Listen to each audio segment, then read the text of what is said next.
আসসালামু আলাইকুম সুপ্রিয় দর্শক, আমি মনোজুল ইসলাম বাদল আমাদের এবং সারা দেশবাসীর প্রিয় ইউটিউব চ্যানেল জাস্ট এগ্রিকালচার থেকে বলছিলাম। সুপ্রিয় দর্শক, আজকে মার্চ মাসের 9 তারিখ, খুব ভোরে উঠে ফজরের নামাজ শেষ করেই বাগানে চলে এসেছি। আজকে 6:12 নামাজের শেষ সময় ছিল। 6:30টার আগেই বাগানে চলে আসলাম। আসার পরে বাগানের শেষ দুটি পুরুষ বাঁধা ছিল, সেটি দেখি যে অলরেডি ফেটে গিয়েছে। তারপরে দ্রুত বেশ উঁচু, আপনাদেরকে আমি একটু যদি দেখাই, ওই দেখেন মই দেওয়া আছে, ওই গাছের মাথা থেকে সংগ্রহ করে নিয়ে কেটে নিচে নামিয়ে নিয়ে আসলাম। আসার পরে যখন ভিডিওটা করতেছিলাম অলরেডি রোদ উঠে গেছে আজকের। সুপ্রিয় দর্শক, এটা হলো 2025 সালে আমাদের বাগানের শেষ পুরুষ বাঁধা সংগ্রহ। আপনারা জানেন যে আমি সব কিছুই আপনাদের সাথে শেয়ার করি, বিভিন্ন কারণে আপনাদের শেখানোর স্বার্থে।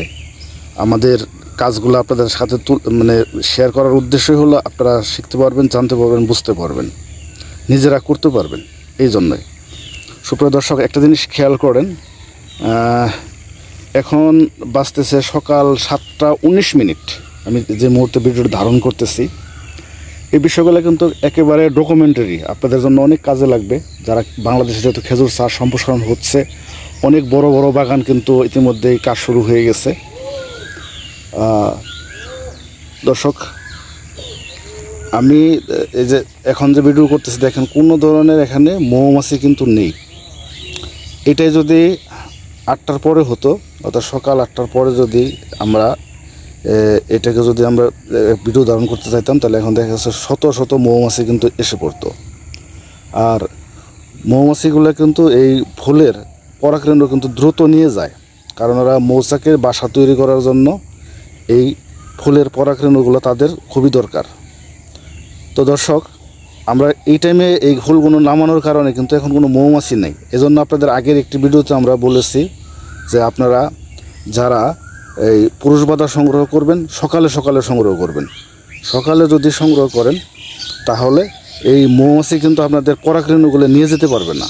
দেখুন, এখন এই মুহূর্তে কিন্তু একটিও কিন্তু মৌমাছি নেই।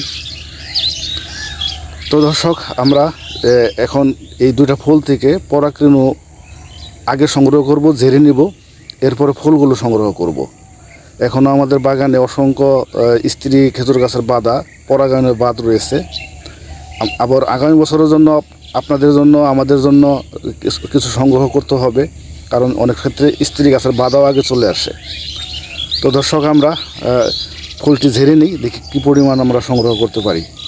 চলুন দর্শক, আমরা ফুলগুলি যে ফুলস থেকে বের করে ঝেড়ে নিলাম। এখানে আপনাদেরকে দেখাচ্ছি, দেখেন কি পরিমাণ পলেনটা সংগ্রহ হয়েছে। যদি একটু আলো কম আছে, ওই যে দেখতেছেন,